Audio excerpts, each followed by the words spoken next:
কোচবিহার উত্তর বিধানসভা ডান্ডিংগুড়ি অঞ্চলের প্রধান মাম্পি সরকার দাস কোচবিহার জেলা তৃণমূল কংগ্রেসের জেলা সভাপতির হাত ধরে বিজেপি ছেড়ে তৃণমূল কংগ্রেসে এদিন যোগদান করলেন। এর আগেও বিজেপির 3 সদস্য যোগদান করেছিলেন তৃণমূলে। আজ সেই অঞ্চলের প্রধান মাম্পি সরকার দাস যোগদান করলেন। যোগদান করার পর তিনি জানান, মানুষের উন্নয়নের জন্য বিজেপি ছেড়ে তৃণমূলে যোগদান করলাম। বিজেপিতে থেকে সেভাবে উন্নয়নের কাজে সামিল হতে পারছিলাম না, তাই তৃণমূল কংগ্রেসে যোগদান করে দিদির উন্নয়নমূলক কাজকর্ম আমরা সাধারণ মানুষের কাছে পৌঁছে দিতে পারবো। সবকিছু তো তাড়াহুড়ো করে হয় না, একটু সময় নিলাম, নিয়ে বুঝলাম সবকিছু।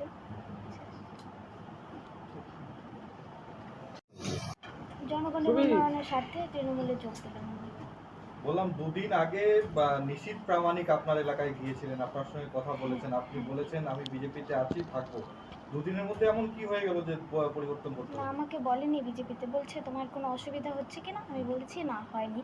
আমি ঠিক আছে, কোনো অসুবিধা হলে আমাকে বলো। আমি ঠিক আছে, এটা বলেছি। কোনো অসুবিধা কি হচ্ছিল না,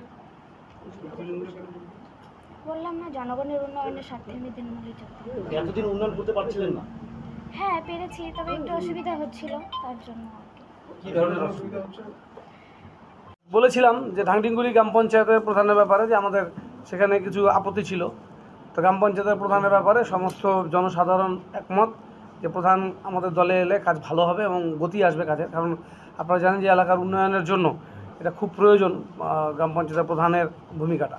তো সেই ক্ষেত্রে আমাদের ধাংডিংগুড়ি অঞ্চলের গ্রাম পঞ্চায়েতের প্রধান মাম্পি সরকার দাস এবং তার হাজব্যান্ড স্বপন সহ এখানে ভারতীয় জনতা পার্টি থেকে নারায়ণ সরকার, উনি যুব মণ্ডল সম্পাদক, বিশ্বজিৎ বর্মন, বিশ্বজিৎ মদক, কার্তিক রায়, তাপস বর্মন, নিখিল বর্মন, অন্তেশ্বর দাস সহ এই অঞ্চলের যারা মোস্ট ইম্পর্ট্যান্ট লিডারশিপ গ্রাম পঞ্চায়েতের প্রধানের সাথে যারা আছেন মাম্পি এবং স্বপনের সাথে, তারা সকলে তৃণমূল কংগ্রেসে আজকে যোগদান করছেন।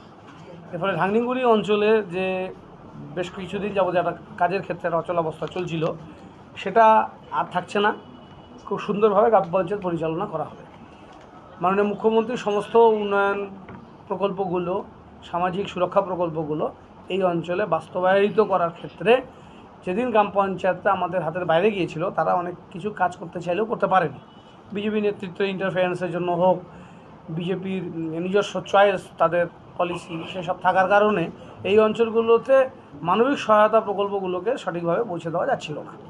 তো এখন অনেক কাজে সুবিধা হবে। গ্রাম পঞ্চায়েতের প্রধান যেহেতু আমাদের তৃণমূল কংগ্রেসে যোগদান করলেন, এর আগেও আপনারা জানেন বেশ কয়েকটি অঞ্চলেরই প্রধান আমাদের সাথে যোগদান করেছেন। আর মাত্র গুটি কয়েক অঞ্চল বিজেপির হাতে আছে, সেগুলো ক্রমে ক্রমে আসবে। আজকে শুভেন্দু অধিকারী কুচবিহারেতে আসছেন, তার জন্য এটা উপহার থাকলো আমাদের, এবং আরও উপহার অপেক্ষা করছে। আর আধ ঘন্টার ভেতরে পলিমারি অঞ্চল, মাকপালা, দেওয়ানবর্ষে যে সমস্ত পঞ্চায়েতরা গত পঞ্চায়েত নির্বাচনে জয়ী হয়েছিলেন সুষ্ঠু এবং অবাধ নির্বাচনের মাধ্যমে, তারা তৃণমূল কংগ্রেসে যোগদান করছে। এটা শুভেন্দুর জন্য আমাদের দ্বিতীয় পুরস্কার। আরও তৃতীয় পুরস্কার আমরা সন্ধ্যায় দিব শুভেন্দুকে। এই পুরস্কারের মালা নিয়ে তিনি কুচবিহার থেকে ফিরে যাবেন। মানুষের প্রয়োজনে, মানুষের চাহিদায়, মানুষের দাবিতে, মানুষই তো শেষ কথা বলে রাজনীতিতে। মানুষ চাইছেন যে মাম্পি দাস আমাদের দলের প্রধান হিসেবে কাজ করুন, তাই উনি থাকছেন, উনি থাকবেন। পঞ্চায়েত সদস্যদের সংখ্যা কত গিয়ে দাঁড়ালো? 14। আপনাদের 14। আর বিজেপির ওরা চলে আসবে, সব যোগাযোগ করছে আর কি। এটা তো বিজেপি অভিযোগ করছে যে আপনারা গণতান্ত্রিক পদ্ধতিতে জোর করে ভয় দেখিয়ে, সেটা তো প্রধান আছে, প্রধানই বলবে আপনাদেরকে। সেই কথাগুলোর উত্তর তারা দেবে যে কোথাও কোনো বল প্রয়োগের রাজনীতি কোথাও হয়েছে কিনা। সামান্যতম রাজনৈতিক মানুষ তো কাজ করতে চায় না। উনি প্রধান হয়েছেন, উনি তো কাজ করতে হবে। মানুষ তখন রিয়েলাইজ করে, একটা ফল প্রকাশের পর মানুষ বুঝতে পারে যে সাধারণ মানুষের আস্থা কার উপরে আছে, আমরা কাদের সাথে আছি। তখনই তো পরিবর্তনটা হয়। মানুষের রায় যেখানে হয়, মানুষকে নিয়ে দল, যিনি প্রধান আছেন তারা দল করেন, তারা দেখেছে মানুষের রায়টা কোন দিকে আছে, মানুষের সাথে তো থাকতে হবে। সেই হিসেবেই সেই চিন্তাভাবনা করতে সে জয়নিকে সিদ্ধান্ত নিয়েছে। এবং মাথাভাঙ্গা আমরা গেছিলাম, সমস্ত জায়গায় প্রধান গেছে, কিন্তু রাতারাতি ওরা এমন চাপ তৈরি করে, বিশেষ করে পুলিশের, নিজেরা বাড়ির ঘরের আগুন দিয়ে একটু যে কোনো জায়গায় একটু আগুন দিয়েই আর বিজেপির পঞ্চায়েতদের নামে কেস দেয়। আমরা গোপালপুরে দেখছি, গোপালপুরে সেখানে বম ফাটানো নিয়ে গণ্ডগোল, আর ভারতীয় জনতা পার্টির কর্মীদের মারলো, মারার পরে কেস দিল কার নামে?